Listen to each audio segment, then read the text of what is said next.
ફૈઝલ પટેલ અને મુમતાઝ પટેલ ન્યાયયાત્રામાં ગેરહાજર રહ્યા. રાજ્યસભા માટે ભરૂચ બેઠક પરથી ટિકિટ મળે તેવી માંગ કરવામાં આવી હતી. ગઠબંધન ઇન્ડિયામાં કોંગ્રેસે ભરૂચ બેઠક આપના ઉમેદવારને આપી. નારાજગી બાદ ન્યાયયાત્રાથી બંને ભાઈ બહેન અડગા રહ્યા હતા. ન્યાયયાત્રામાં ફૈઝલ પટેલ અને મુમતાઝ પટેલ ગેરહાજર રહેતા અનેક તર્ક વિતર્ક ઉભા થયા છે.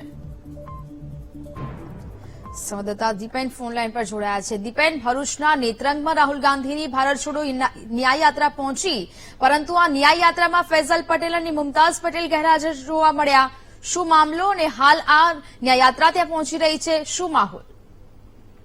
નેહા, ભરૂચમાં રાહુલ ગાંધીની યાત્રા છે તે અત્યારે પ્રચાર થઈ રહી છે, પરંતુ ભરૂચમાં રાહુલ ગાંધીની યાત્રામાં અહેમદ પટેલના પુત્ર ફૈઝલ પટેલ અને પુત્રી મુમતાઝ પટેલની સૂચક ગેરહાજરી છે તે જોવા મળી છે. મહત્વનું છે કે ભરૂચ બેઠક ઉપરથી આ બંને નેતાએ કોંગ્રેસમાંથી ટિકિટની દાવેદારી કરી હતી, પરંતુ ઇન્ડિયા ગઠબંધન હેઠળ કોંગ્રેસે આ બેઠક છે તે આપને ફાળવી છે અને આ બેઠક આપને ફાળવતા બંને નેતાઓ છે તે અગાઉ નારાજ થયા હતા. બંને પોતાની નારાજગી છે તે વ્યક્ત કરી હતી.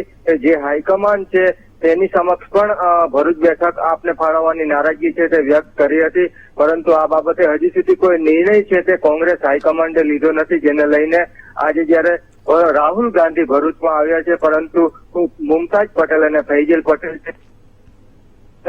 દૂર જોવા મળ્યા છે. બીજી તરફ આપના જે ઉમેદવાર છે તે રાહુલ ગાંધીની યાત્રામાં રાહુલ ગાંધી સાથે જોવા મળ્યા છે, પરંતુ ભરૂચના બંને મોટા નેતાઓ છે તેમની ગેરહાજરી જોવા મળી છે. મહત્વનું છે કે ભરૂચ બેઠક છે તેમનો એવો રજૂઆત હતી કે ભરૂચ બેઠક છે તે કોંગ્રેસ માટે મજબૂત બેઠક છે. બંને નેતાઓ છે અહેમદ પટેલની આ સીટ છે અને ત્યાં હજુ પણ કોંગ્રેસની વોટ બેંક છે તે સચવાયેલી છે, ત્યારે આ બેઠક ઉપરથી બંને નેતાઓએ દાવેદારી કરી હતી કે બંનેમાંથી કોઈ એકને ટિકિટ આપવામાં આવે, પરંતુ આપને આ બેઠક આપતા બંને નારાજ હતા અને આજે ફરી તેમની નારાજગી છે તે રાહુલ ગાંધીની યાત્રામાં પણ જોવા મળી છે અને તેઓ નારાજ યાત્રામાં ગેરહાજર રહેતા અનેક તર્ક વિતર્ક છે તે પણ જોવા મળી રહ્યા છે, કારણ કે હવે તેઓ આપ માટે આ બેઠક ઉપર પ્રચાર કરશે કે નહીં તેને લઈને પણ અનેક સવાલો ઉભા થઈ રહ્યા છે. મહત્વનું છે કે તેમણે એવી રજૂઆત કરી હતી કે ભરૂચ સિવાયની અન્ય બેઠક છે તે આપને ફાળવવામાં આવે, પરંતુ હજી સુધી આ બાબતે કોઈ નિર્ણય ન લેવાતા તેમની નારાજગી છે તે ફરીથી જોવા મળી છે. જી નેહા.